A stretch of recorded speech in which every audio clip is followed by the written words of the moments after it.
listening to Beyond Wellness Radio, bringing you the cutting edge in health, nutrition, and sports performance. Stay up to date and listen anywhere, anytime on your computer, tablet, or smartphone by subscribing on iTunes. Catch your hosts, Dr. Justin Marchigiani and Barris Harvey, as they answer your burning health questions as well as interviews from world-renowned guest experts. For more Beyond Wellness Radio, go to beyondwellnessradio.com. Thank you guys for tuning in to another episode of Beyond Wellness Radio. Today is another Forum Dominator where we go to Paleo Hacks and we take a bunch of awesome questions and we have Dr. Justin go and tackle them. So first of all, how's it going today, Dr. Justin? Great, Barris. How are you doing today?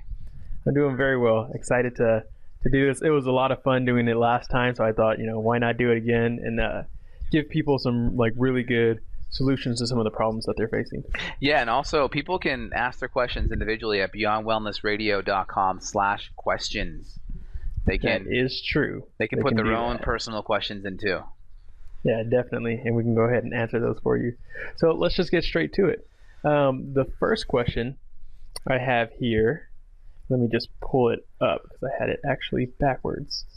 And for anybody out there, my mic stand is messed up right now and I'm holding my mic, so if there's any little mess up, my bad. But so first question we'll start off with from the Morning Bug is symptoms associated with tannin sensitivity. He asks, I have been trying to understand the possible ill effects of tannins, but have some trouble pinning down typical symptoms. It seems like there isn't a ton of information online aside from a concentration of info on tannins and headaches/migraines. If you have a tannin sensitivity, what kinds of effects do you feel from it? And to what extent do you need to limit them from your diet? I've been trying to pinpoint any possible sources of joint and muscle pain and muscle weakness, as well as GI issues. I recently realized that two items I have yet to eliminate from my diet, chocolate and coffee, and both are high in tannins. So you want to go ahead and answer that? So regarding that question, I mean, tannins and, a lot of these compounds such as coffee and teas, they can be high in a lot of various bioflavonoids. And some people that are autoimmune or have an autoimmune type of condition like Hashimoto's or Crohn's or maybe celiac disease, these different compounds can actually push the immune system in one direction.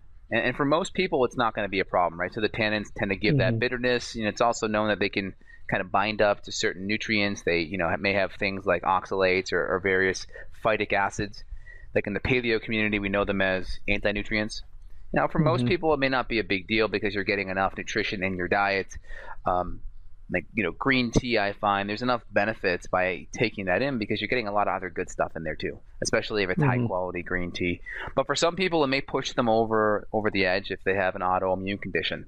I'm not a big fan of the Th1 or Th2 type of hypothesis, but basically you have two main branches of your immune system. The Th1 branch, that's kind of the branch of your immune system that attacks the invader as soon as it comes into the body. It's the branch where you have your natural killer cells, if you will. It's like the special forces of the Army or the Navy or the the Navy SEALs, if you will. They're there, your frontline defense that attack invaders. And then you have your Th2. It's known as your humoral immune system, the humoral branch, and basically that branch produces antibodies. So antibodies are more of a delay type of reaction. They tend to come and support the immune system, usually a week or two, or more of a prolonged immune response. They come to the battle. So you have like your immediate battle guys, or it's the Th1, and then you have your delayed battle guys. Those are your Th2. And there's a lot of research showing that a lot of the antioxidants and a lot of the flavonoids in tea can push that Th2 side of the immune system. And some people may be sensitive if you have an autoimmune condition where you're already high in that Th2 branch. It may not feel too well. So typically people that drink tea and maybe are unhealthy to begin with, maybe have an autoimmune condition, because so many people do and don't even know it. If you don't feel so good, it's a good chance that that's what's happening, and you're pushing that Th2 branch of the immune system.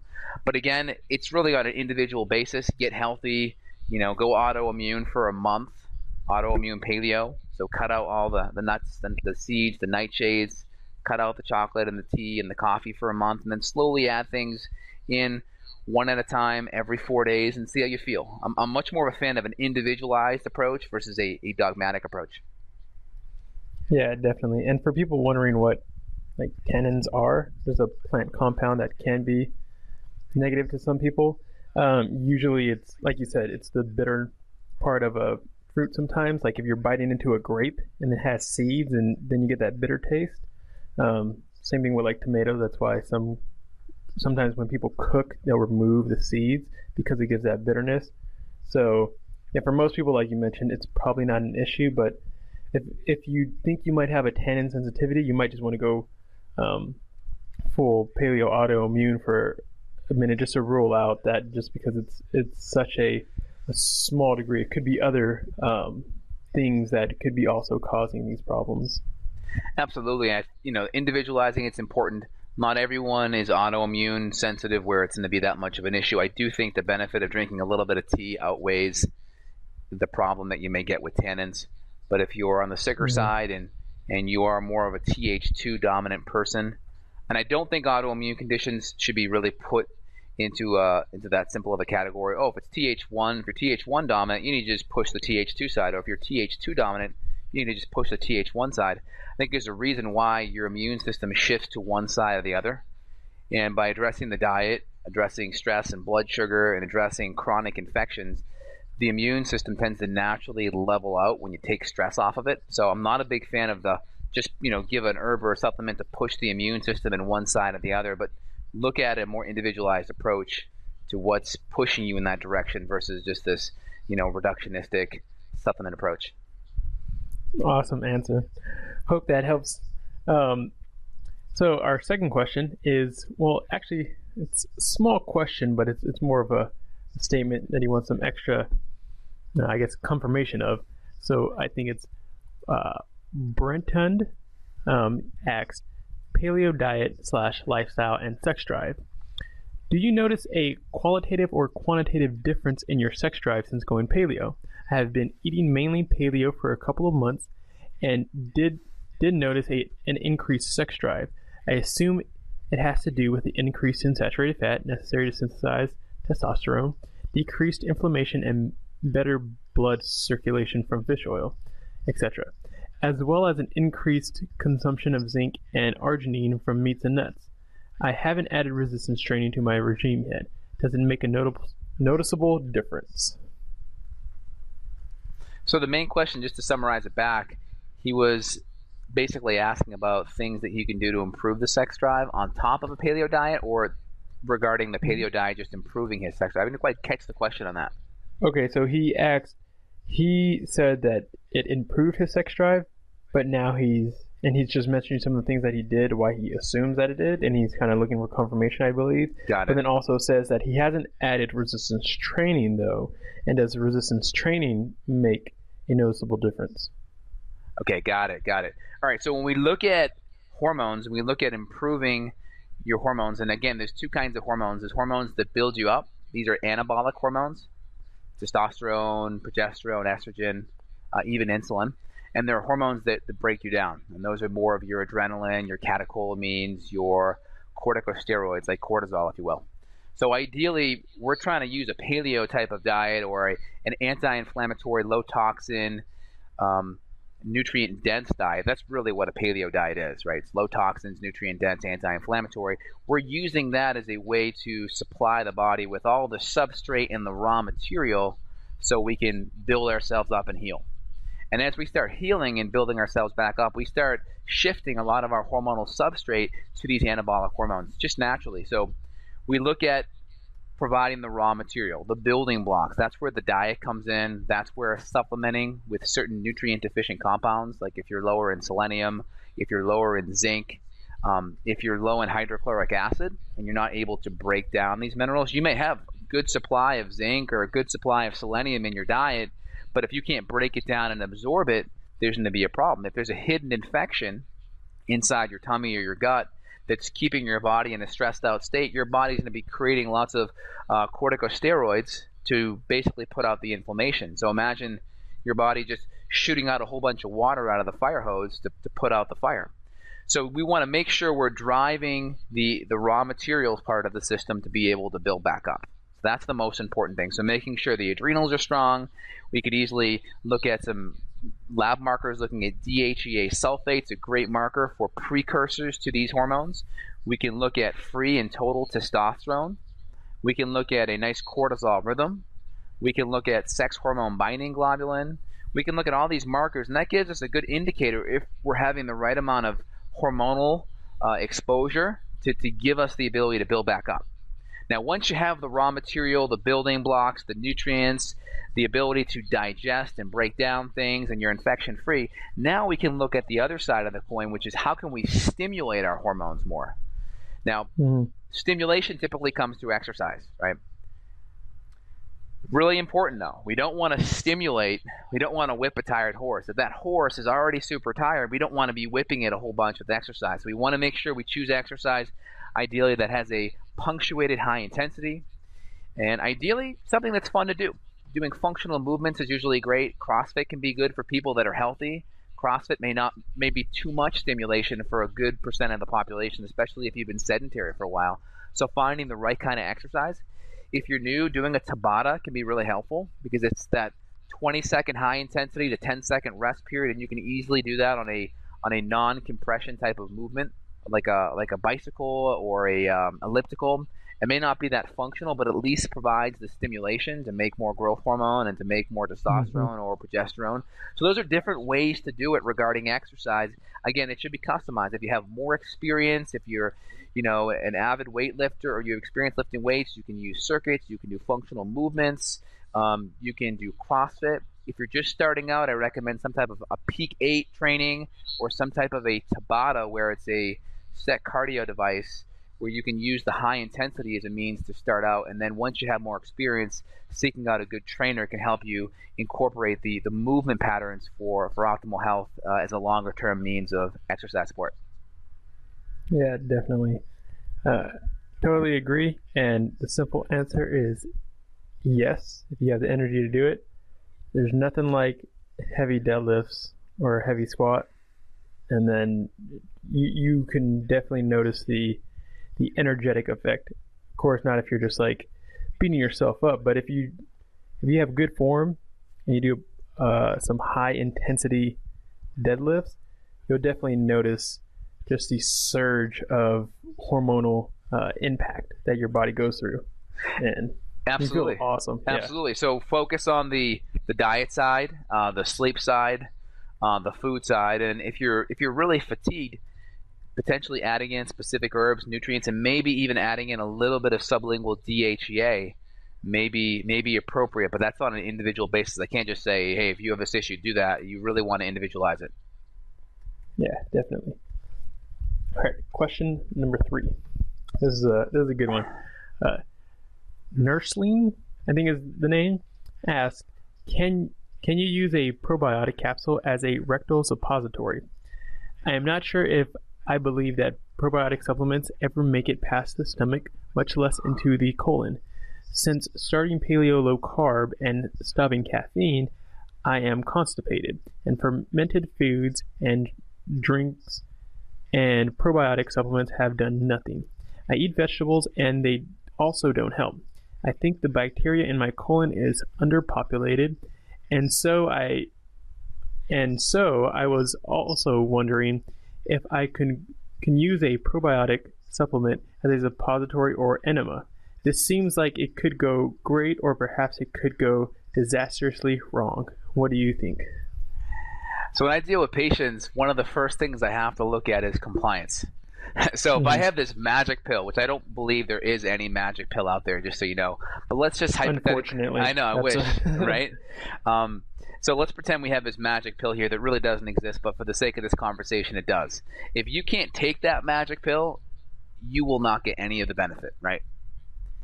So my goal is, well, what can you do that you're actually going to be able to do consistently on a daily basis that is going to provide you benefit? Well, personally, the average person I see is not going to do a rectal suppository for probiotics. It's just not going to happen. So from a compliance level, we already got 2 strikes against us. Now you get patients that are sick, right? I mean, they may go to a greater extreme and do that. That's possible. I find personally people that have a problem with probiotics is their gut's already in a super dysbiotic balance, right? They already have a ton amount of bad bacteria in relation to good bacteria, and they're just trying to throw a whole bunch of good stuff in there, and there's almost like a war happening with all this bad bacteria and all the good bacteria. There's a big war happening. So I find it's much better off to go in there to level out the playing field, to kill all the bad bacteria out first, and then you have less competition for the good stuff coming in. And people tend to have die-off reactions when this happens, so using high-quality ginger tea, using biofilm busters, if you will, can be really helpful.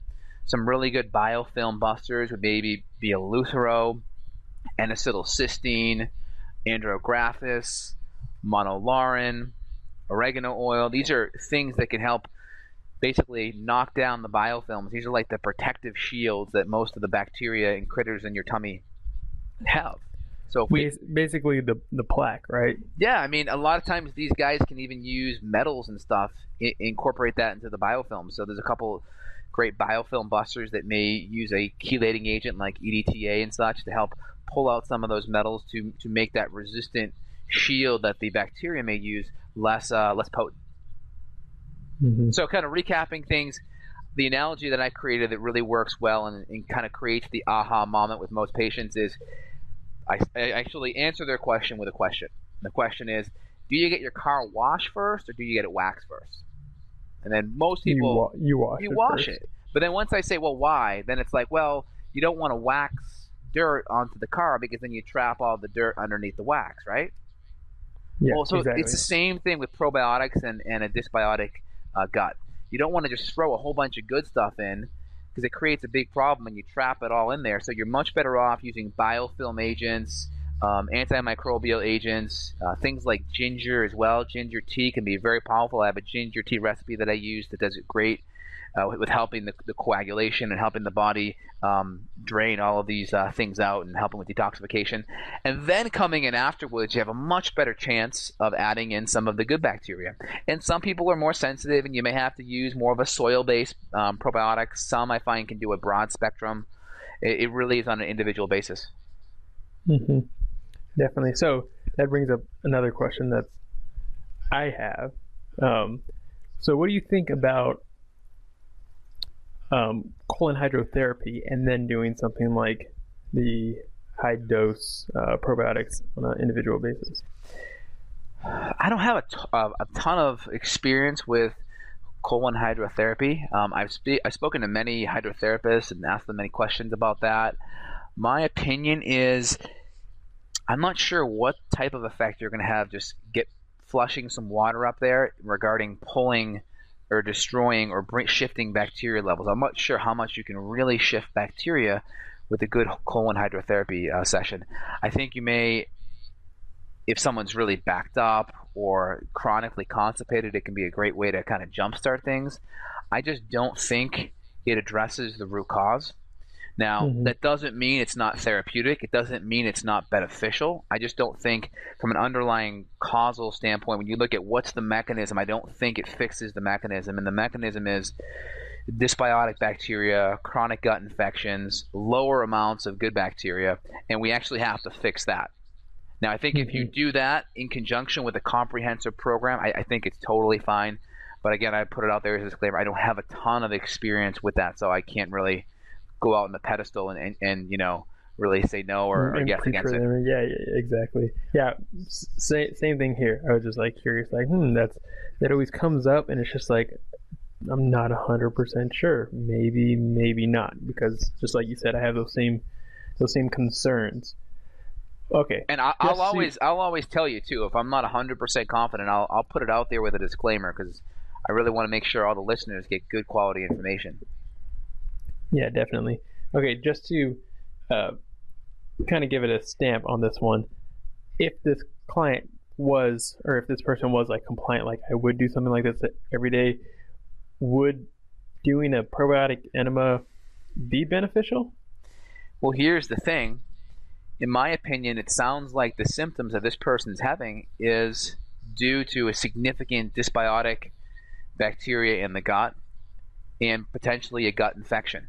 Right? I look at a lot of dysbiotic bacteria in the gut. If it's chronically dysbiotic, all that means is higher amounts of bad stuff in relation to good. It's usually some kind of infection. So I look at just throwing a whole bunch of probiotics in there, like pulling a weed out at the surface of the ground and not pulling it out at the root. So you can pull weeds out at the surface, but they grow back. And I think that's kind of what they're doing here, is they're just fixing it at the ground level and not at the root level.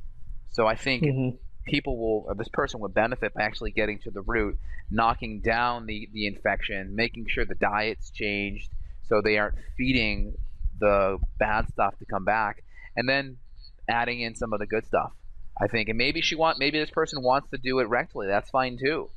I mean, pun intended, it does sound like a pain in the ass doing that every day. I mean, compliance is going to be low, but feel free, get to the root cause. In my opinion, the root's going to be dysbiotic bacteria to begin with. So get that wiped out, get that cleaned out. Then you can do a lot of the good stuff. And then if you want to do it rectally or orally, totally fine. All right. Hope that helps, Nursling. Next question is from, he has a weird name, Berg6Dad. Trace minerals for someone drinking reverse osmosis water, sugar cravings, anxiety, and depression. I drink reverse osmosis water exclusively and am dealing with anxiety, depression, and sugar cravings. What trace minerals do you recommend? I am otherwise healthy and in normal weight. Been doing bone broth 5 times a week. Have cut down on grains and sugar, but the cravings are driving me berserk. So there's a couple parts to that question, so I'll hit them one by one. So I've had a reverse osmosis filter for many years. I've also had carbon-based filters. Right now I'm having a whole house water filtration system put in. The first part of the water filtration is a carbon-based filter. The second part is a bone char filter that's specific to fluoride. So I have a lot of experience, a lot of research with water filters. Reverse osmosis filters are actually very wasteful. If you look at how much water is wasted, about 75% of the water that goes through it is actually wasted. That's just something I've observed. So it's not, from an environmental standpoint, it isn't the best. It does filter out the water very, very good. But again, it strips a lot of the minerals out. So there's a couple easy things that you can do. You can just get a good high quality sea salt and you can kind of pinch it into the water just enough so you can't taste it. That can be a really good option. I start my day I literally just get up and I grab a big glass of water and I take the salt shaker and I just literally just put it into my mouth like I'm salting my mouth. And I do about 4 or 5 shakes and then I just drink a whole bunch of water, and I do that twice a day. Now, a lot of people, that's going to be way too much. It's going to be too intense. And then you just maybe put a little thing of salt out, you grab a pinch of it, you put it in your water, and you do it that way. That can be a good option. And there's also a couple products out there. I know Trace Mineral Research has a really good liquid product where you can just put it in your water. BioPure is a really good product called Micro Minerals. That's a really good liquid mineral product that you can just put in your water. Those are great ways to make sure you get enough minerals. Dr. Brownstein has a book called Salt Your Way to Health. I believe salt is very important. Just using unrefined, high-quality sea salt. My favorite brands are either Celtic sea salt, real salt, and also Himalayan pink sea salt. Those are my favorite, and I kind of oscillate between the two. They're really good. I have all 3 of those. They're really good. They're really good. That's a great way. I think I answered the first part of that question. Yeah, definitely. Now, the last part of the question regarding sugar cravings, I find sugar cravings tend to be related upon blood sugar. So making sure blood sugar is stabilized in the morning is very important.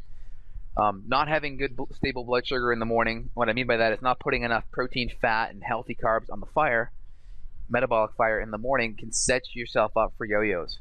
So getting the right amount of protein, fat, and carbs in the morning, and then making sure you fuel that every 4 to 5 hours can be helpful. Most weak cravings happen because the blood sugar oscillates up and down. That's when blood sugar cravings occur. Now, there's also supplements that you can use as well. You can use sea salt, you can use chromium. I'm a big fan of using a combination of 5-HTP and L-tyrosine for patients that have really bad cravings. There are adaptogenic herbs you can use like rhodiola. Those can be really helpful. Adrenal support can be helpful because adrenals do help stabilize blood sugar. But first thing is just stabilize the blood sugar first. making sure you're getting enough protein and fat in every 3 to 5 hours, especially if you're adrenal fatigued. You have to be more, on top of your meal timing. And protein and fat are going to be perfect for stabilizing your blood sugar, and then just adding the carbohydrate into your diet based upon your activity level and your metabolic profile. If you're super overweight, you may have to cut down on the carbs. If you're more sedentary, cut down on the carbs. If you're more active and more healthy and more lean and doing more exercise, then you increase the carbs and try to use the safer starches if you're going to do starches, and try to always stay away from the gluten. Yeah, that sounds good. And back to the trace elements research. Don't use the full serving size in a small thing. Your water will taste disgusting. Yeah. Just a couple drops if you do purchase that product, because your water will taste like liquid metal, basically. Oh yeah, absolutely. And then Pellegrino or Voss or Fiji water, Evian water, those can be really good too, because they do have a really nice total dissolved solvent around 200 ppm. So it's just enough to give you the minerals you need. Yeah, definitely. All right. Hopefully that helps. Let's go to the next question. The next question is from Jessica30. Right here it says, I'm pretty sure it's supposed to be like a upset sigh sound. Breastfeeding mamas. Do you have issues with low milk supply on paleo? This is a long one. Here we go. So I was thinking that my milk this time around with baby number 2 would be awesome. I mean, what can be better than a paleo-fed baby, right? I did a placenta encapsulation. I've been drinking mother's milk tea, taking fenugreek, blessed thistle, and brewer's yeast daily. I've been eating a lot of carrots and coconut oil and just added in bone broth. And I know this isn't paleo, but I've been drinking about a quart of milk per day, Western Aid price suggests for nursing mothers. Yet my supply is just enough to feed our little one. There is no extra pump out afterwards to save up for the days when I have to return to work. What gives? Because when we have a cheat day, my milk supply jumps up to where I will get about 5 extra ounces that day to freeze for the future use. I just don't get it. I know the problem isn't calories because I eat more fat on a paleo than I do when I'm not paleo. I thought it might be carbs, but I drink so much milk and eat so much fruits throughout the day that I just didn't think that would be the problem either. Anyone else have this problem? It was suggested to me to try to soak steel oats and eat them daily to help out a bit, but I just don't want to add in grains if there really is no nutritional value to them. Dr. Justin, it's on you. All right. So when we deal with these issues, the diet's really important, right? We need to make sure we have the raw material to make the milk. So when we look at breast milk, the composition of breast milk is relatively about 55% fat. I want to say 35 or 30% sugar or carbohydrate, and I want to say about 15 to 20% protein, and maybe a little over 100 there. But you're going to see. Go ahead. That's about right. Yeah, it's about right. It's right in that area. Right. It's over half fat. That's the key component. So we want to make sure, one, there's enough of the raw material, ideally in those types of ratios, to provide for the baby. So that's really important, making sure the macronutrients are there. It sounds like she's doing a really good job with that. The next thing I would say is she breaking them down? Just because you eat the foods doesn't guarantee that you're absorbing, breaking them down, assimilating, utilizing, doing all of those things. So let me just go into it from a preventative standpoint. So anyone that's looking at this situation and wants to prevent from getting in this situation when they get pregnant is make sure your digestion is really working good. Work with a functional medicine doctor before you get pregnant.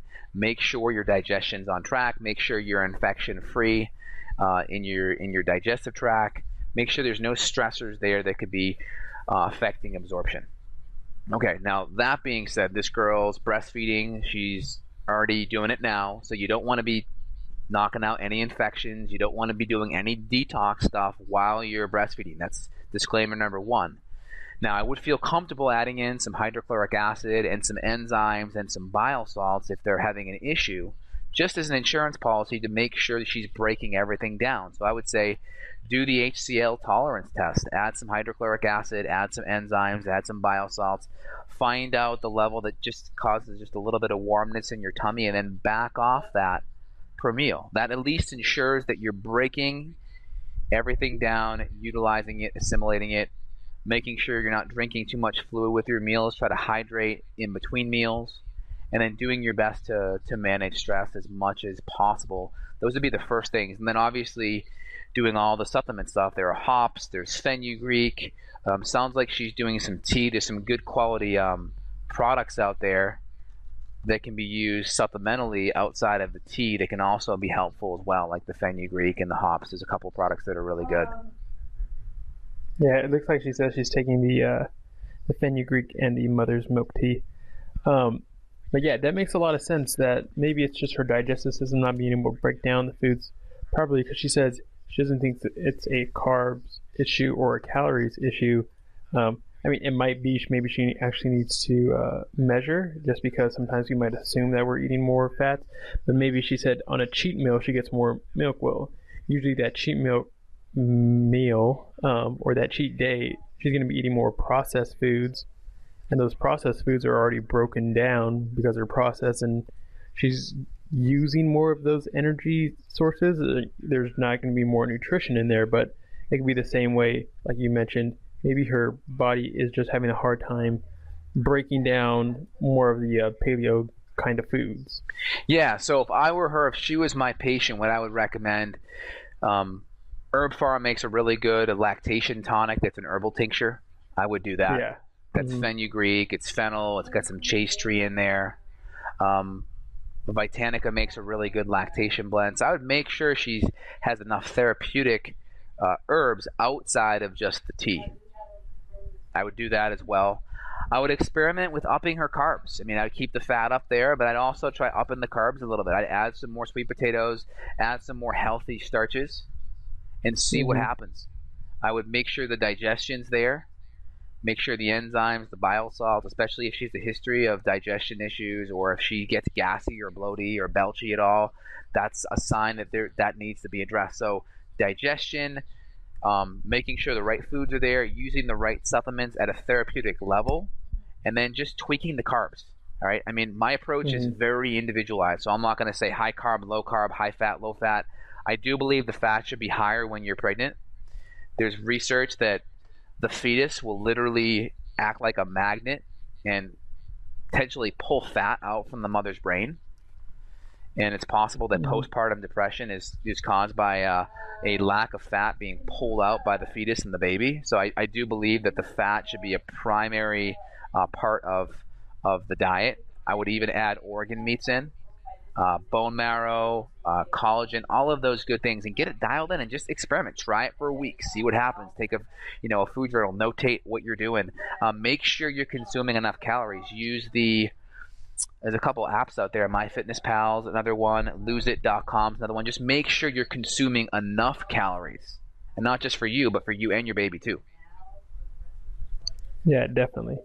That sounds like a good idea. And like you said, possibly upping the carbs, especially if they're already like broken down. It will help a lot. Yeah, and also too, like if you're a female, getting ready. Obviously, you're female, right? But if you're getting ready to get pregnant, it's really, really important. Take 6 months out minimum. Look at heavy metals. Make sure heavy metals are pushed down as much as possible.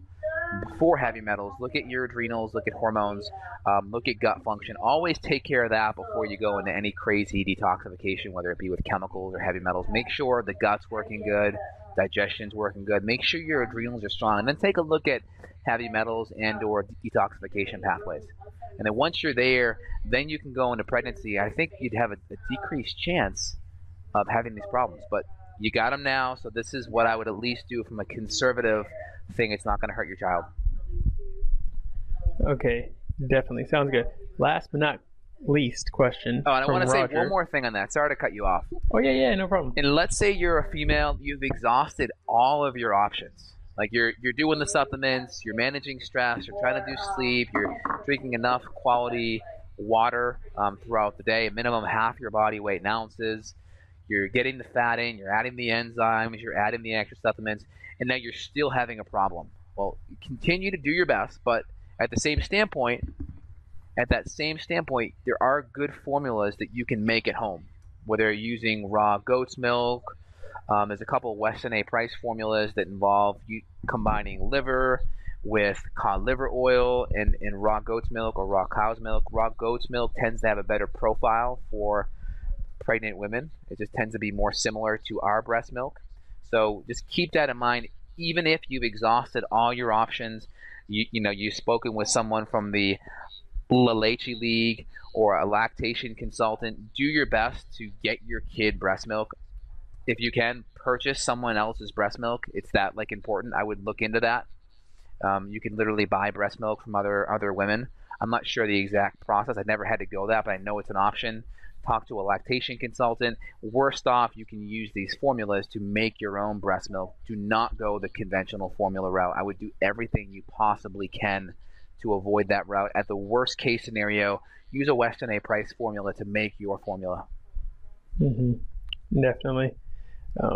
Because when you're getting the formula, you're not getting a lot of other beneficial things like colostrum. That's that first milk, or there's just so much bad things in formula.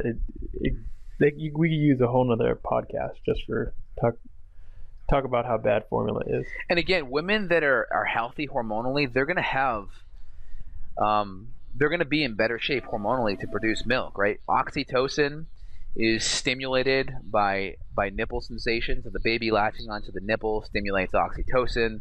Oxytocin then stimulates that whole letdown reflex. So women that are more hormonally healthy, in my opinion, are going to do better at breastfeeding. So get your hormones. Like if you're a woman and you're like, all right, I want to get pregnant, get your hormones looked at a year before, 6 months before. Make sure that your progesterone levels are good. Make sure your adrenals are strong. Do what you got to do to prepare ahead of time. It's all in the preparation. Once you have the problem, it's a lot harder to treat in the moment than if you could prepare 6 months to a year. Yeah, definitely.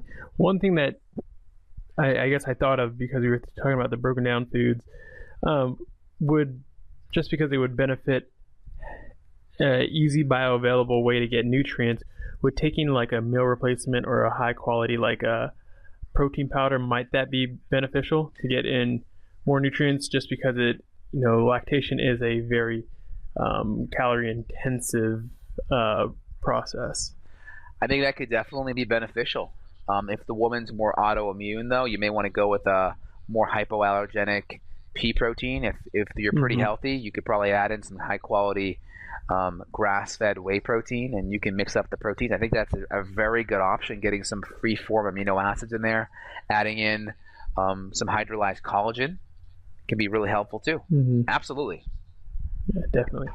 Okay, last but not least, Roger says, why is my tongue yellow? I've been to an ENT, 2 family doctors, and a dentist. They said there is nothing much, although I did get prescribed nystatin, did nothing. But I'm not satisfied with having a yellow tongue. Here's a picture, and he has a link to a picture of his yellow tongue. Has anyone experienced this? I eat paleo, obviously. Right. So there's a couple questions I want to ask him first. I want to know how his digestion is. Does he get gassy? Does he get bloated? Is he constipated? Does he have at least one bowel movement a day? What's his history? Has he ever had any infections at all? Has he ever got sick abroad? So kind of once I ferret out a lot of that information, that'd be helpful. I'd also want to look at his skin, make sure he has no rashes, whether it's psoriasis, dermatitis, dry skin. I want to look at his fingernails and toenails. Are there ridges in his nails? Does he have a fungal toenail, fungal, footnail, if you will? So you want to look at both the hands and the feet. I want to look at the quality of the skin. Now, once I look at that, this for me, this looks like a fungal issue. Typically, it's caused by candidiasis or candida, if you will. So there's a couple ways. You can clinically diagnose candida. I think there's enough here to diagnose candida. without running any lab work. I'd also want to run a comprehensive stool test. You can run some blood antibodies for Candida. We can also run a nice stool test to look for fungal issues as well as chronic infections.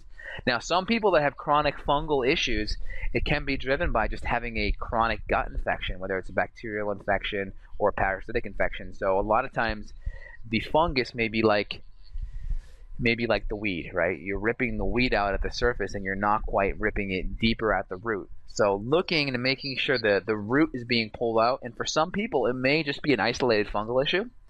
For others, it may be a deeper issue. So typically when we address these things, making sure they're on a antifungal diet, which is typically a paleo diet. I mean, if you read Doug Kaufman's book, The Fungal Link, that can be helpful. But basically, meat, vegetables, only low glycemic fruit, mycotoxin-free coffee, all that stuff. And then from there, you can use the right herbs to wipe out the infection and then follow up right afterwards with high-quality probiotics. Because if you just come in and use the herbs and you don't follow up right afterwards with the probiotics, you can get what's called a rebound fungal overgrowth. A lot of people get fungal overgrowth primarily because they go on antibiotics and they never come back in with good quality probiotics. And the average person's had antibiotic exposure multiple times. So that's probably something you'd pick up in the history, is asking this gentleman of what's his history with antibiotics like, and you'd probably see something in there like that. Yeah, definitely. What happens a lot is people, like you mentioned, they'll clear everything out. They'll take an antibiotic and they'll kill everything, but then there's no repopulation of the good guys. So now you have a clean slate, and then the bad guys are just like, well, there's still nobody here. Let's just go back. And then you basically, you killed all the invaders, but you didn't close up the gaps for them to get right back in there. Oh, absolutely. And the big thing too is a lot of people forget this, but people that have these issues can be hypochlorhydric. They can have low stomach acid and low enzymes too because of all the stress from the infection. So looking at that part of the fence can be helpful. And that's why just using a nystatin or a ketoconazole or fluconazole, some type of antifungal, typically won't get the job done. Having a more holistic approach where you address the diet, which he sounds like he's done, but also address the digestion and address the deeper chronic infection, followed up with the probiotics, really will be the best way to deal with it. Yeah, definitely. It's not just going to be it's not just going to go away by using a tongue scraper. No. That's definitely for sure. No, it's just like, using Clearasil to treat a pimple. It's like that's just, a manifestation of a deeper problem. Exactly. Well, thank you guys for listening to another episode of Beyond Wellness Radio. We love doing these types of podcasts and where we can get to your guys' questions and answer them. So if you guys wanted to leave a question that you had for us, you can go to beyondwellness.com/question. We're going to be putting up show notes and a lot of other info for you guys soon to go along with these podcasts. So you can go ahead and go to beyondwellness.com and you can find everything there. And you can contact me or Dr. Justin in case you guys wanted to take the step further and work with us to bypass, all running around chasing symptoms. And we can definitely help you get to feeling awesome in less time. Absolutely. And feel free and go to the website and sign up for the show updates. Any show that comes out, you'll get an email, so you'll be the first person to know about it. Yeah, definitely. All right, Dr. Justin, you have a good one. Hey, Barris, you too, man. All right, goodbye. Bye. Got a question for Dr. J? Go to beyondwellnessradio.com/question. Then tune in to hear the answer. Also, if you like the show, review us on iTunes. For more Beyond Wellness Radio, go to beyondwellnessradio.com.